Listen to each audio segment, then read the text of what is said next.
आशा उद्याच्या डोळ्यात माझ्या फुलतील कोमेजल्या वाचुनी माझ्या मनीचे गुज घ्या जाणूनी आवाहणार गाण्यातुनी हरवेन मी हरपेन मी हरवेन मी हरपेन मी तरीही मला लाभेन मी एकाच या जन्मी जणू फिरुनी नवी जन्मेन मी एकाच या जन्मी जणू फिरुनी नवी जन्मेन मी फिरुनी नवी जन्मेन मी.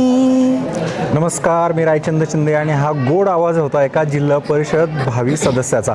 खरं तर माई लांडे त्यांचं नाव आणि जिल्हा परिषदेचे जे माजी अध्यक्ष जे होते देवराम लांडे त्यांच्या सुनबाई आहेत त्या. खरं तर प्रचाराच्या दरम्यान समोर असलेल्या लोकांना स्वतःच्या आवाजातून त्या वेगळ्या पद्धतीने त्याच्यात गुंतवत आहेत आणि आवाजसुद्धा त्यांचा गोड आहे. माई, स्वागत आहे तुमचं माझ्या चॅनलमध्ये. मला सांगा, काय प्रतिसाद आहे, कसं सध्या फिरताय? अशा टेन्शनच्या याच्यामध्ये सुद्धा एक गाणं सुचतं तुम्हाला? मुळात म्हणजे ज्या महिला आहेत ज्यांच्यासाठी मी फिरते आज, त्यांच्या अडचणी आणि समस्या ऐकून घेण्यासाठी, तर मुळात मी एक उमेदवार माझ्याकडे एक उमेदवार म्हणून न बघता त्यांच्यामधलीच कोणीतरी एक मुलगी किंवा बहीण किंवा लाडकी ताई असं, आणि सगळ्यांची माई म्हणून मला इथे सगळेजणी लाडाने आवाज देतात, तर त्यांच्यामधलं कोणीतरी एक प्रमुख उठून आपल्या समस्या मांडण्याचा प्रयत्न करते. त्याच्यामुळे माझ्यापेक्षा जास्त आनंद त्यांना त्या गोष्टीचा होतो की आमच्या अडचणी सोडवायला कोणीतरी आलेला आहे. त्याच्यामुळे त्यांच्याकडून जो प्रतिसाद मिळतोय तो मला अक्षरशः भारावून जाते मी केव्हा केव्हा, की सुदैवाने देवाच्या कृपेने आणि सर्वांच्या आशीर्वादाने ही लाख मोलाची माणसं माझ्या आयुष्यात आली. राष्ट्रवादीच्या उमेदवार आहात, आधीसुद्धा बरंच काय केलं असेल तुमच्या माध्यमातून, तुमच्या सासऱ्यांच्या माध्यमातून, पक्षाच्या माध्यमातून, आणि पुढं पण बरंच काय करायचं. काय या मतदारसंघातल्या समस्या आहेत नेमक्या आणि त्या तुम्ही कशा निवडून आल्यानंतर पुढे सोडवणार आहात? आपला म्हणजे जुन्नर तालुक्यातला पश्चिम भाग आहे, पश्चिम भाग आणि पूर्व भाग, म्हणजे जवळपास सगळीकडे सर्व जाती धर्माचे लोक इथे राहतात.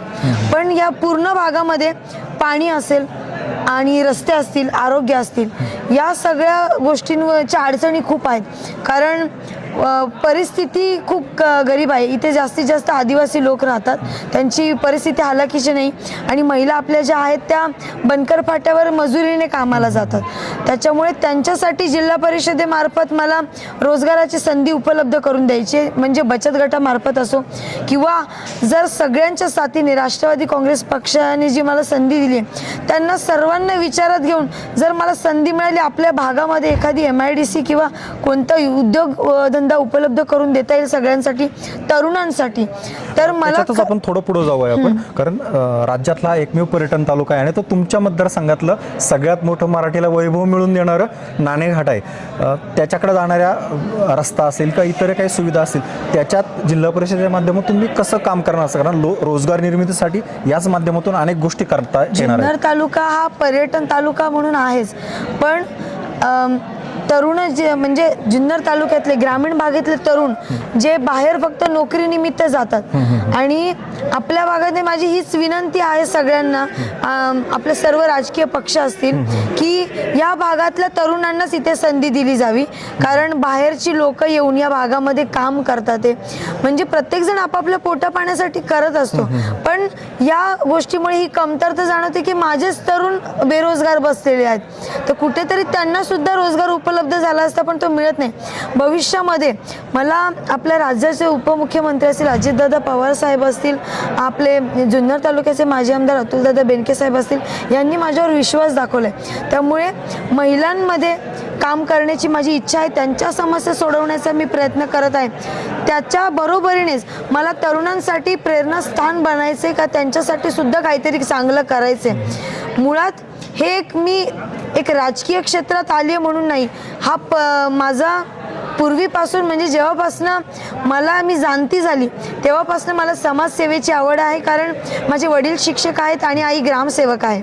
आणि तुमचं काय नेमकं शिक्षण आहे? कारण बरेच राष्ट्रवादीचे उमेदवार एज्युकेटेड आहेत, आम्हाला तुमचं शिक्षण पण जाणून घ्या. माझं BA झालंय म्युझिकमध्ये. अरे बाबा. आणि ॲक्च्युली छंद जोपासायचा होता आणि डिग्री सुद्धा हवी होती, त्यामुळे माझ्या वडिलांनी सुद्धा मला साथ दिली चांगली. तर माझं BA म्हणजे ग्रॅज्युएशन माझं म्युझिकमध्ये झालं आहे. त्यानंतर मी MSW केले आणि आता मी PhDला सुद्धा ॲडमिशन घेतलं आहे. तर शिक्षण घेण्याची आवड आहे, कारण कुठेतरी त्याचा थोडाफार फायदा आपल्या लोकांसाठी झाला पाहिजे. कारण आत्ता जे चाललेलं आहे जग ते सगळं कागदोपत्री चाललेलं आहे आणि त्यामुळे मला या गोष्टीचा जास्तीत जास्त फायदा आपल्या लोकांसाठी करायचे, की त्यांना कोणत्या गोष्टीची अडचण यायला नको. कारण आपल्या भागामध्ये बरीचशी लोक आहेत जे कमी शिकलेले आहेत, त्यांना नाही कळत आहेत. त्यामुळे माझा शिक्षणाचा फायदा मी त्यांच्यासाठी जास्त करेन. तुम्ही नेमकं आता लोकांपुढे जात आहेत, मतदारांपुढे जाता, काय अपील करता?